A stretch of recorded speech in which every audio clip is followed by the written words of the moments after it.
Have you ever found yourself wondering, if there's more to ancient wisdom than just the stories we've all been told? Mm-hmm. What if some of the very earliest interpretations of spiritual truth were, well, radically, even maybe startlingly different from what eventually became mainstream? That's a powerful question. Today, we're taking a deep dive into exactly that, exploring the fascinating and, let's be honest, often misunderstood world of Gnosticism. A world that really opened up, didn't it? It really did, especially with that incredible discovery of the Nag Hammadi Library back in 1945. And these aren't just dusty historical curiosities. Not at all. They are profound philosophical and spiritual texts that offer these alternative, sometimes quite challenging ways of understanding reality itself. Fundamentally different ways, yeah. So our mission today is to really unpack the core ideas of Gnosticism, highlighting their, unique perspectives on divinity, creation, humanity, salvation. All the big questions. Exactly. We'll explore how they contrast, sometimes sharply, with the more familiar canonical traditions. And crucially, we'll try to see why these ancient texts might still offer such compelling, relevant insights for seekers like you today. Mm-hmm. We're drawing from a really remarkable stack of sources compiled for The Spiritual Seek, Yeah. covering a wide range of Gnostic texts. Some you might have heard of, like the Gospel of Thomas, the Gospel of Mary, maybe the Book of Enoch. Those are probably the most well-known, yeah. But also some less familiar, though equally profound works. Things like the Hypostasis of the Archons, the Gospel of Truth, the Apocryphon of John, Pistis Sophia, Sophia of Jesus Christ, the Second Treatise of the Great Seth, the Apocalypse of Peter, the Exegesis on the Soul, the Tripartite Tractate, and that really intriguing one, the Thunder, Perfect Mind. It's quite a list. What's truly captivating about these ancient writings, I think, is how they don't just present different stories, alternative narratives. Right. They offer fundamentally different ways of conceiving reality itself, its origins, its purpose, our place within it. A whole different framework. Exactly. So we're going to delve deep into this concept of gnosis, which at its heart means direct experiential knowledge, seeing it as the primary path to liberation. Okay. We'll also examine the distinctive Gnostic view of, a flawed material world, and uncover some really striking reinterpretations of familiar figures like Jesus and Mary Magdalene. That sounds fascinating. And this whole journey, it naturally leads us to an important question for you, the listener. Mm-hmm. What does it mean for your understanding of truth when these foundational concepts about existence are so radically shifted from maybe what you've always assumed? A lot to think about there. Okay, let's start then. Let's really unpack this core foundational idea of Gnosticism, this consistent prioritization of gnosis, this direct personal experiential knowledge, placing it over pistis, which we generally translate as faith or belief. Right, belief in something external usually. And this isn't just some, subtle intellectual distinction or a minor theological point. It represents a truly fundamental shift in how one actually approaches spiritual life. It defines the very nature of truth and how you attain it. Exactly. And when we connect this to the, let's say, broader picture of religious thought, many canonical or mainstream traditions, they often emphasize belief, right? Belief in doctrines, in specific historical events, or certain creeds as the main path. You're told what to believe. Precisely. But in Gnostic texts, and this is particularly prominent in the Gospel of Thomas, the emphasis is radically different. It's about discovering the interpretation of these sayings, or coming to a kind of transcendent awakening that arises from inner recognition. Finding it yourself. Finding it yourself. Saying 5 from Thomas illustrates this perfectly. Know what is before your face, and what is hidden from you will be revealed to you, for there is nothing hidden that will not be manifest. See, this isn't about simply accepting a truth presented to you from outside. It's about actively engaging with reality, seeing through illusion, and coming to know truth directly within yourself. Some scholars we looked at emphasize this as a profound, epistemological revolution within ancient religious thought. It's a shift in how we know what's real. Exactly. Yeah. So while common religious practices might focus on what you agree to intellectually, a set of doctrines, a specific story of creation, historical facts about a savior figure, Gnosticism often flips that focus. Right. It's less about that intellectual agreement with propositions and much more about how to know and, maybe most crucially, what you become through that knowing. It's transformative. It really is. It's about an insight, a gnosis, Yeah. that fundamentally changes your whole way of being in the world. This direct seeing, as these ancient texts suggest, it directly challenges any idea that external institutions hold the only key to spiritual truth. Because it locates that ultimate knowledge right within your own direct personal experience. Yeah, it's a deeply internal path. And this profound shift in understanding how we know, it leads us straight into a really fascinating and maybe, somewhat radical reinterpretation of the human condition itself. How so? Well, instead of emphasizing human fallenness through sin, the idea that humanity is inherently flawed or guilty because of some original mistake, many Gnostic texts diagnose our fundamental problem as one of ignorance, agnoia. Ignorance, not sin. That's a huge difference. It's massive. It's not just semantics. It completely redefines the spiritual journey from the get-go. If the problem isn't moral guilt, then the solution isn't necessarily external atonement or forgiveness. Okay, that's a crucial distinction then. If the core issue isn't sin needing forgiveness from, say, an external source, but rather a kind of spiritual amnesia, an ignorance that needs illumination. Right, like waking up from a dream. Then the whole path to salvation changes dramatically. It shifts from seeking external forgiveness for moral failings to an internal process of gaining insight into your true nature, your true origins. The hypostasis of the archons, which is a really fascinating text, puts it so vividly. The world is a prison for those who do not know themselves. Wow, that's stark. Isn't it? It suggests our limitations aren't imposed by divine punishment, but by our own self-imposed, or maybe cosmically imposed, blindness. And similarly, the gospel of truth argues, ignorance is darkness, and knowledge is light. Simple but profound.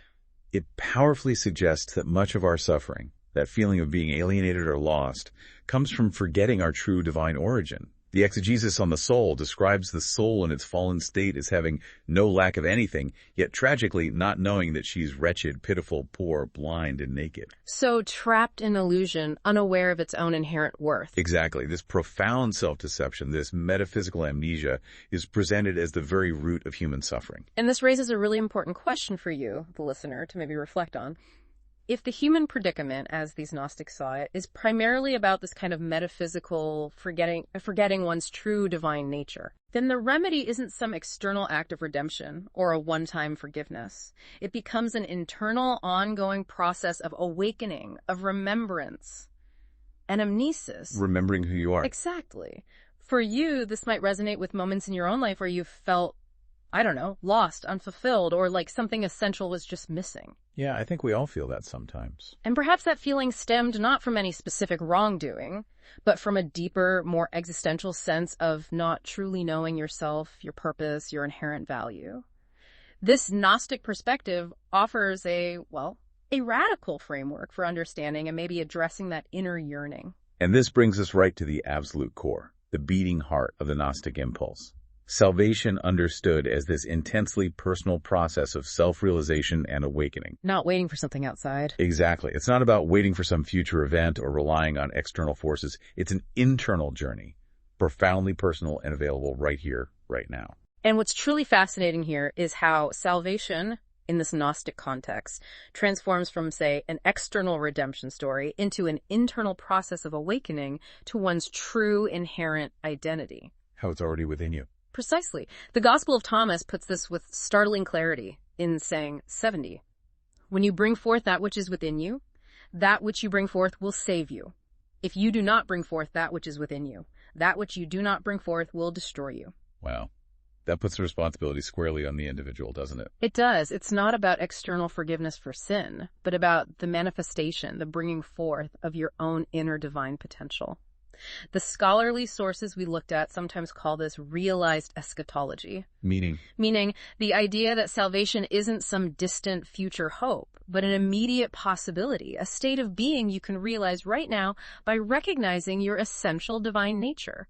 It's a call to immediate spiritual action and internal flowering. Yeah, that completely shifts the whole spiritual journey, doesn't it?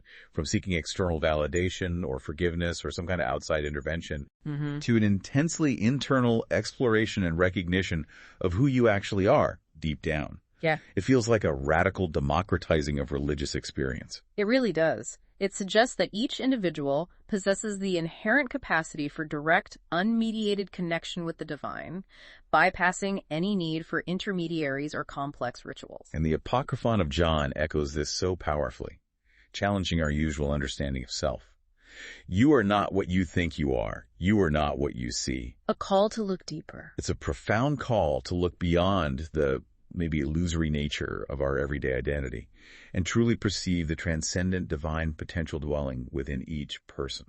Okay, so given what we've just discussed, that the material world is often seen as this kind of prison born of ignorance, and humanity's big problem is forgetting its divine origin, it leads naturally to the question, if this world wasn't created by the highest, most perfect God, then what is the ultimate divine reality in Gnosticism? Right. It's definitely not the simple heaven-earth picture we might be used to. It seems much more intricate. It is. The Apocryphon of John gives us a profound starting point. It introduces the monad, the ultimate, utterly transcendent source of everything. The one. The one. And it's described almost entirely by what it is not. It's unnameable, inconceivable, not to be described by any attribute. So, beyond all human concepts. Completely. This is what scholars call apophatic theology, defining God by saying what God isn't, because God utterly transcends our limited language and understanding. Right. And from this ineffable, unknowable source, successive levels or layers of divine manifestation emanate, kind of like light radiating from a sun. These emanations are called eons. Eon. And together, all these eons form the Pleroma, which means the fullness or the totality of divine reality. The Pleroma, the fullness. Exactly. The tripartite tractate echoes this, stating, nothing existed before him. He is unnameable, inconceivable, not to be described by any attribute.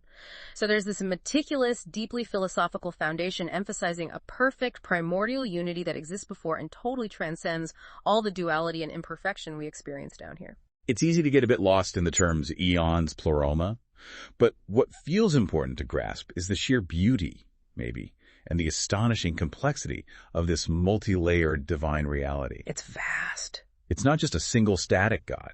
It's described more like an infinite dynamic wellspring from which all these aspects of divinity flow out, each one distinct, but still part of the same ultimate light. This sense of vastness, this unknowable, overflowing divine fullness, it can feel deeply relatable if you've ever sensed the sheer immensity and mystery of existence beyond our simple human grasp. Right. It paints a picture of a universe that's brimming with more than just physical laws. It's permeated by conscious divine emanations, a vibrant living cosmos that's almost unfathomably rich. Okay, so if the true God is so transcendent, perfect, residing in this Pleroma, yes, then the big question becomes, where does our messy, imperfect, often suffering material world come from? Exactly. And the Gnostic answer is often surprising, definitely a radical departure from mainstream creation stories. It's not from the ultimate divine principle directly. No. It's from a lower, often ignorant, and profoundly flawed creative entity, the demiurge. The demiurge. Okay,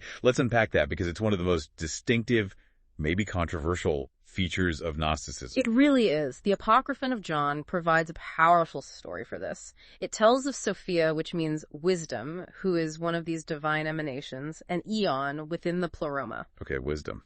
But in her intense desire to comprehend the incomprehensible monad, the ultimate source, she acts independently, without her partner or without the full consent of the Pleroma.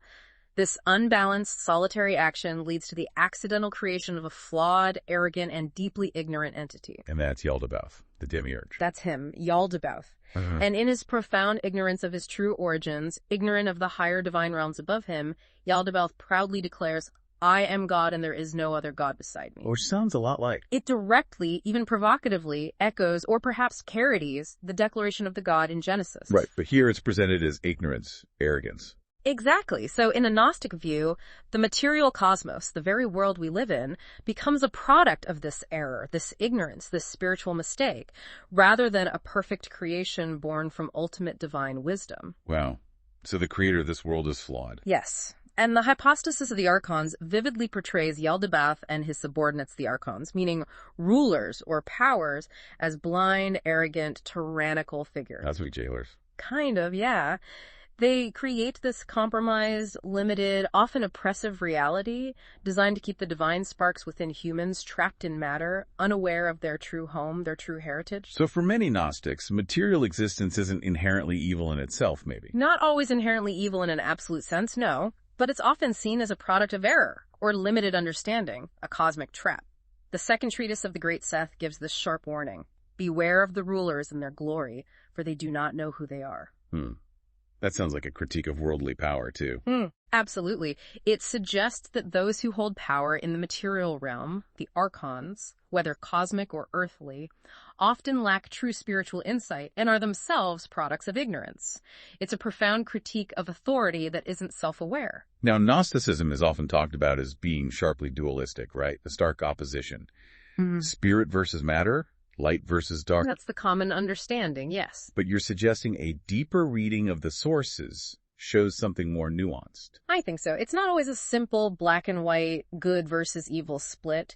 Often it feels more like an invitation to actually transcend these binaries. How does that work? Well, what's really fascinating here is how texts like Pistis Sophia, for example, don't necessarily condemn materiality itself as inherently evil or totally irredeemable. Instead, they critique our attachment to it, our ignorance of the higher reality. Our relationship to it. Exactly. The text says something like, "It is not the flesh and blood that shall inherit the kingdom of God.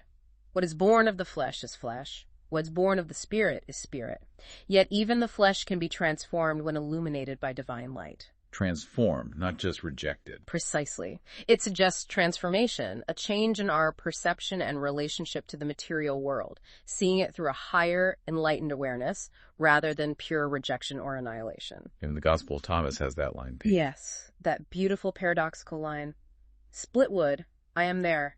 Lift up the stone and you will find me there." Saying 77. So divine presence, even in the mundane, the physical. It implies a pervasive divine presence, even in the most ordinary physical aspects of reality, suggesting the divine isn't just confined to some faraway heaven, but permeates even the very matter that Gnostics sometimes seem critical of. Okay, so this really challenges that common misconception of Gnosticism as purely world-denying. It invites a much deeper, more subtle look at the complex relationship between consciousness and material reality. Definitely. It suggests that even within the perceived limits and the, yes, flawed nature of the physical world, a path to spiritual insight and connection still exists. It's not necessarily about escaping the body or the world entirely, but maybe about perceiving the sacred within the mundane. Recognizing that divine spark embedded even in what seems most ordinary. Exactly. Okay, moving on to another incredibly striking aspect of Gnostic thought, and one that's caused, well, a lot of debate throughout history, is the radical reinterpretation of Jesus himself. A central figure, but seen very differently. Right. If salvation, as we've established, is mainly achieved through gnosis, through that direct experiential knowledge, Yes. then Jesus' mission, his whole purpose, seems to shift significantly from what we typically understand in mainstream Christianity. It absolutely does. And it immediately raises that important question. If Jesus is not primarily a sacrificial figure who dies to atone for sin, then what is his fundamental role in these Gnostic texts? What is the answer they give? Well, in the Gospel of Thomas, Jesus makes this profound statement.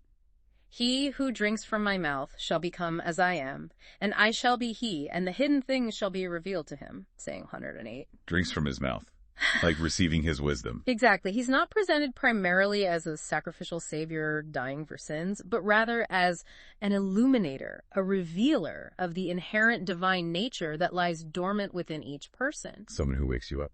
Precisely. The second treatise of the Great Seth clarifies this even more, declaring, "He came to teach us about our true origin." It explicitly positions Christ as an emissary of Gnosis, someone whose central role is to illuminate the path of knowledge that leads to liberation, awakening humanity to its own divine spark. So he's a guide, a way shower, more than a redeemer in the traditional sense. Very much so, a guide towards that inner knowing. So what does this really mean for understanding Christology, the study of Christ's nature and role? Instead of focusing on his death, resurrection, those historical acts as the main saving events. Gnostic texts seem to consistently shift the emphasis to Jesus' role as a wisdom teacher, a revealer of secret knowledge, a channel for gnosis. That's the core of it. The Gospel of Truth, for instance, describes Jesus as a guide, quiet and at leisure, who spoke the word. It emphasizes his role as a teacher and a mystagogue. A guide into sacred mysteries, initiating disciples into these profound truths. Rather than the lamb of sacrifice. Exactly. It recontextualizes Christ's significance within a framework that's centered on consciousness and enlightenment rather than sin and atonement. The focus is squarely on his living wisdom, the knowledge he imparts. Okay, and if that ultimate path, gnosis, is about inner knowing and direct experience, Yes. then it seems logical that external religious institutions, with their hierarchies and dogmas, would come under some scrutiny in Gnostic thought. Significant scrutiny, yes. The Gospel of Thomas again powerfully implies a direct connection, bypassing intermediaries. Jesus says, "I am not your master. Because you have drunk, you have become intoxicated from the bubbling spring which I have measured out. He who will drink from my mouth will become like me." Intoxicated from the spring, meaning direct experience of truth. That's how it reads. It radically democratizes spiritual authority. It suggests true authority isn't located in an institutional position or an external power structure, but arises from direct personal experience and inner transformation. It's a call for self-mastery through self-knowledge. That is fascinating, because it means the ultimate source of spiritual truth isn't necessarily out there in a book or controlled by an institution, Right. but it resides firmly within you. It's about cultivating that inner light, that discernment, rather than just following external rules or commands. And the hypostasis of the archons reinforces this so vividly, saying, the light that is within you can guide you past the archons. So your inner light is stronger than these external controlling forces. That's the implication. That authentic guidance doesn't come from outside dictates, but from nurturing and listening to that intrinsic inner knowing, your own gnosis. And the second treatise of the great Seth puts it even more directly. It does, stating simply, "You will find me in your heart." It firmly locates the divine presence within human consciousness itself. Which fundamentally challenges religious institutions. Absolutely. It suggests authentic spiritual knowledge, that real connection to the divine cannot be mediated externally by priests or rituals or organizations. It resonates deeply, I think, with modern skepticism towards traditional institutions. Yeah, you can see the appeal. It affirms that true spiritual knowledge emerges authentically from within, not from external rules or prescribed ways of worshiping. It's really a call to look inward. Now, perhaps one of the most compelling and maybe deeply resonant aspects of Gnosticism for people today is the incredibly prominent role given to feminine divine principles and figures. Yes, this is huge. It represents a significant, and for many, a very welcome, departure from the largely patriarchal structures and almost exclusively male imagery we see in many mainstream religious traditions. Absolutely. What's truly fascinating here is the pervasive, strong presence of Sophia wisdom across so many Gnostic texts. Sophia. In Pistis Sophia, her cosmic journey, her fall from grace, and her eventual redemption becomes this powerful allegory for the human soul's own odyssey. Her fall. How did that happen again? Her initial yearning to grasp the ineffable one, the monad, led her to act sort of independently, maybe misguidedly, which resulted in the creation of Yaldabaoth and the flawed material world. Ah, right. So her desire led to the problem. In a way, yes. Yeah. But then her 13 repentances, described in the text, mark these progressive stages of spiritual reawakening. It symbolizes the soul's difficult but ultimately successful journey back to the divine fullness, the Pleroma. So she embodies the journey itself. She does. And this feminine approach to wisdom is often portrayed as integrative, intuitive, deeply empathetic, contrasting sharply with more linear, dogmatic views of the divine. She embodies both the yearning for truth and the path back to it. And then, of course, there's Mary Magdalene. Yes, who takes on an astonishingly central role in some texts. Oh, so? Well, the Gospel of Mary presents her not just as a witness, but as a privileged confidant, the primary recipient of Christ's deepest, most profound mysteries knowledge that was apparently imparted to no other disciple, not even the male ones. Wow. So she understood him best. That's the clear implication. It radically subverts traditional authority by presenting a woman as the most spiritually advanced, the most discerning disciple. The text even shows Peter challenging her authority. What does he say? He says something like, did he really speak privately with a woman and not openly to us? Are we supposed to turn around and all listen to her? Did he prefer her to us? You can feel the tension there. Absolutely. It highlights the very real historical struggles over female spiritual leadership in early Christianity. But crucially, another disciple, Levi, defends her. What does Levi say? He says, Peter, you've always been hot-tempered. If the Savior made her worthy, who are you indeed to reject her? Surely the Savior knows her very well. That is why he loved her more than us. A powerful defense. It underscores her unique spiritual standing. It really does. And beyond Mary, the Apocryphon of John also features these powerful feminine divine aspects Hypostases like Barbelo. Barbelo. Yes, often described as the very first emanation from the monad, the perfect glory, the divine mother figure almost, and Sophia, of course. Both are absolutely crucial figures in the Gnostic stories of creation and salvation. So multiple powerful female figures at the highest levels. Exactly. And then there's the thunder, perfect mind. Ah, yes, that one sounded really intriguing. It's extraordinary. It presents a divine female speaker who just completely embraces paradox. She declares things like, I am the whore and the holy one. I am the wife and the virgin. Wow, holding opposites together. Completely. It challenges patriarchal norms by celebrating a divinity that transcends gender, encompassing all opposites, all contradictions. It suggests that full spiritual understanding requires integrating both masculine and feminine principles, moving beyond simple binaries. She claims authority, too. Yes, authority over language, naming, knowledge realms traditionally associated with male power. It offers this radically inclusive vision of the divine. You can really see how this strong presence of the divine feminine, the elevation of figures like Sophia and Mary Magdalene, would resonate deeply today, especially with modern spirituality, often seeking a more balanced, inclusive understanding of the divine beyond just male imagery. It offers a framework that feels more holistic, more reflective maybe of the full spectrum of human experience. I think that's a big part of its enduring appeal. Okay, so let's shift slightly. If the human problem, as Gnostics see it, isn't primarily sin, and salvation comes through self-knowledge, through gnosis, Right. how do Gnostic texts handle ethics, moral behavior? Does this focus on knowledge mean morality doesn't matter, or does it come from somewhere else? That's a really important question. It's not that ethics don't matter, but their foundation shifts. Ethical behavior in Gnosticism seems to flow naturally, almost organically, from realizing your divine nature. Rather than from external rules. Exactly, rather than from obeying external commands or fear of punishment or just conforming to a set of rules. The Gospel of Thomas hints at this connection between inner state and outer action in saying 106. When you make the two one, you will become sons of man, and when you say, mountain, be moved, it will be moved. Making the two one inner integration. That's the common interpretation. When you achieve that inner integration, that self-realization, your actions naturally align with a higher truth.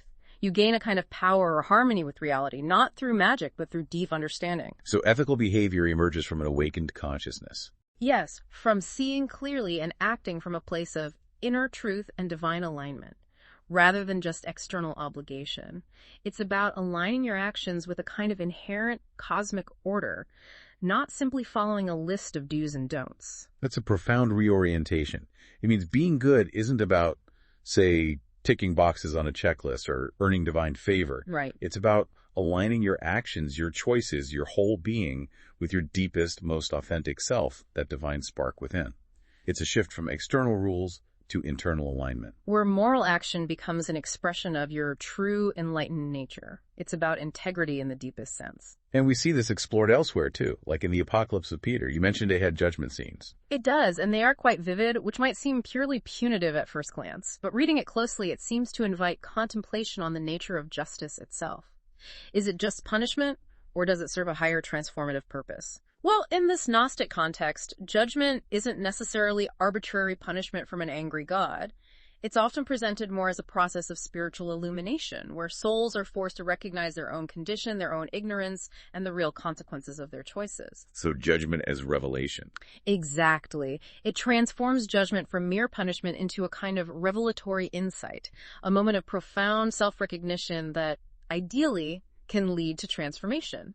Similarly, the Book of Enoch, which influenced many Gnostic groups, even if not strictly Gnostic itself, It presents ethics as aligning human action with the greater cosmic order. Righteousness contributes to divine harmony, while wickedness is seen as a fundamental disruption of that universal balance. So the Gnostic path is very much described as a continuous journey then, not a static state you arrive at. Definitely. It's often depicted using powerful metaphors of transformation, purification, progressive ascent. It underscores that gnosis isn't just a one-time light bulb moment, But an ongoing process. an ongoing process of inner work and spiritual evolution. Are there examples of that journey in the texts? Oh, absolutely. What's truly fascinating is how texts like the Exegesis on the Soul narrate the soul's epic journey. It starts from this primordial, unified maybe androgynous state. Before the fall. Right. Then it falls into materiality, fragmentation, separation, and then it embarks on this path toward restoration through reunification with the divine. How is the fallen state described? The text uses this really striking metaphor of prostitution to describe the soul's fallen state, its dispersal, its degradation through attachment to the material world, forgetting its true worth. And the return journey. That's followed by a process of anamnesis. That word again, remembrance. Yes, self-recognition, remembering its true origin. And this ultimately leads to a sacred marriage. Not a literal marriage. No, it's a profound allegory for integrating the disparate, fragmented parts of the self, healing those inner divisions, and achieving spiritual wholeness. It's a journey from disunity back to that sacred inner unity. So it's not just about getting saved once and for all, but this dynamic, continuous process of inner work, spiritual evolution. Exactly. And you see this in the Sethian texts, too, which are a major branch of Gnosticism. Texts like Zostrianos describe a sage ascending through multiple spiritual realities. Like levels. Kind of, yeah. Undergoing what are called baptisms of light, knowledge, and spirit. These aren't water baptisms in the usual sense. But transformative experiences. Exactly. Experiences that progressively purify and elevate consciousness. And Pistis Sophia, as well, meticulously outlines specific spiritual practices. Like what? Things like contemplative prayer, visualization, using sacred utterances or maybe mantras, all designed to awaken dormant spiritual faculties. This really emphasizes the personal, active nature of the path to gnosis. It requires consistent engagement, dedication. It's not passive. Okay, this leads to another deep philosophical point. Yeah. If ultimate reality, the Pleroma, is this fullness that encompasses everything, how do we, as humans, stuck in apparent duality, reconcile all the opposites we experience? Good and evil, light and dark, male and female, spirit and matter. That's a central challenge they grapple with, and the Gospel of Thomas offers one of the most radical, potent articulations of this non-dual principle in saying 22. It directly challenges our binary way of thinking. What does it say? When you make the two one, and when you make the inner as the outer and the outer as the inner and the above as the below, and when you make the male and the female into a single one, then you shall enter the kingdom. Make the two one. That's a huge call for integration. It's nothing less than the complete integration of all apparent opposites, not just intellectually, but experientially. Spirit and body, consciousness and matter, challenging the very foundations of the dualistic thinking that's so common in Western thought.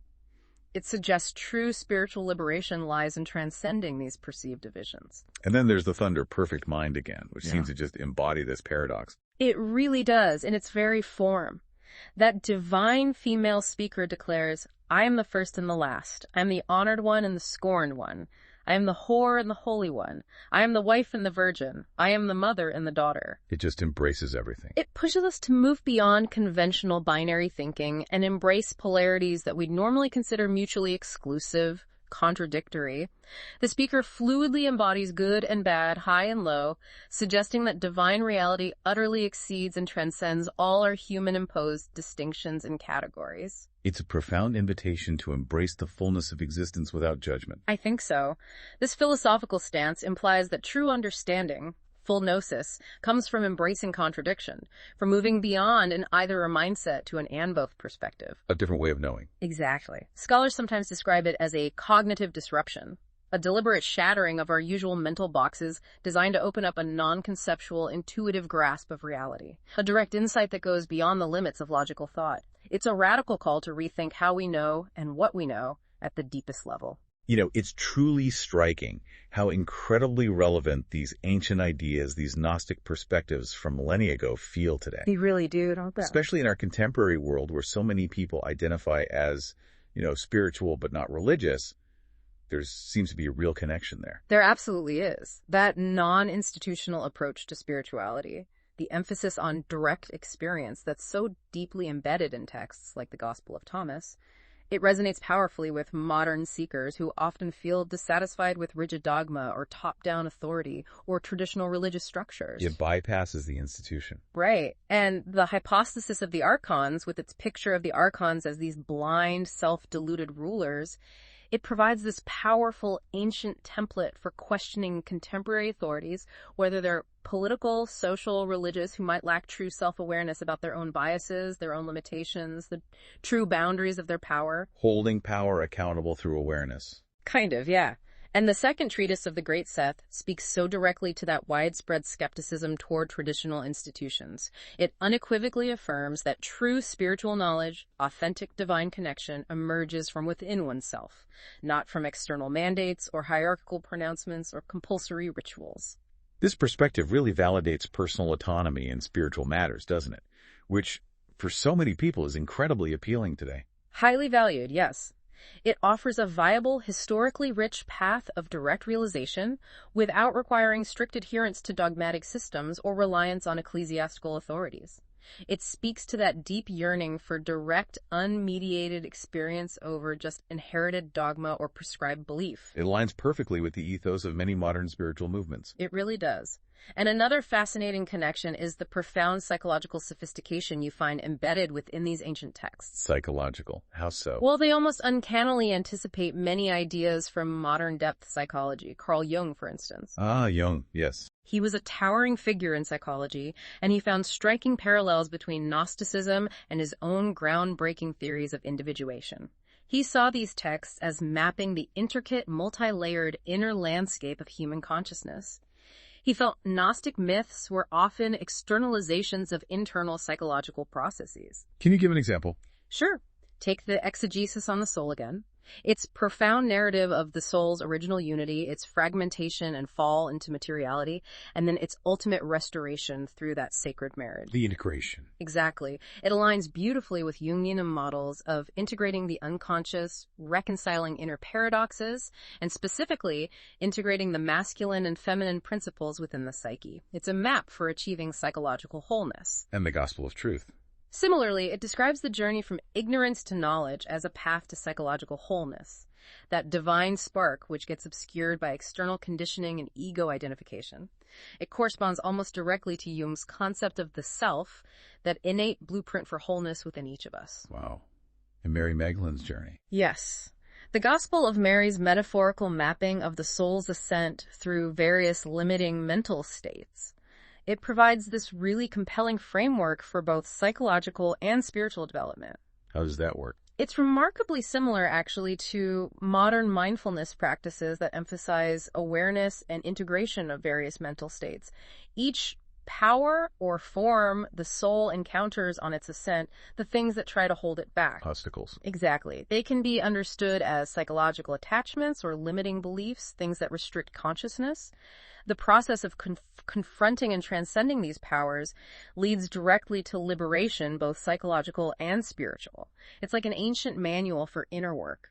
That's incredible. Finally, you mentioned earlier that some Gnostic ideas, despite their seeming anti-materialism, might offer resources for an ecological spirituality. Yes, it might seem counterintuitive at first, given the whole flawed demiurge creating a flawed world thing. Right. It sounds like they'd reject nature. But there's a deeper, more profound potential connection here to our relationship with the natural world. Okay, how does that work? Well, it raises this really important question for our time.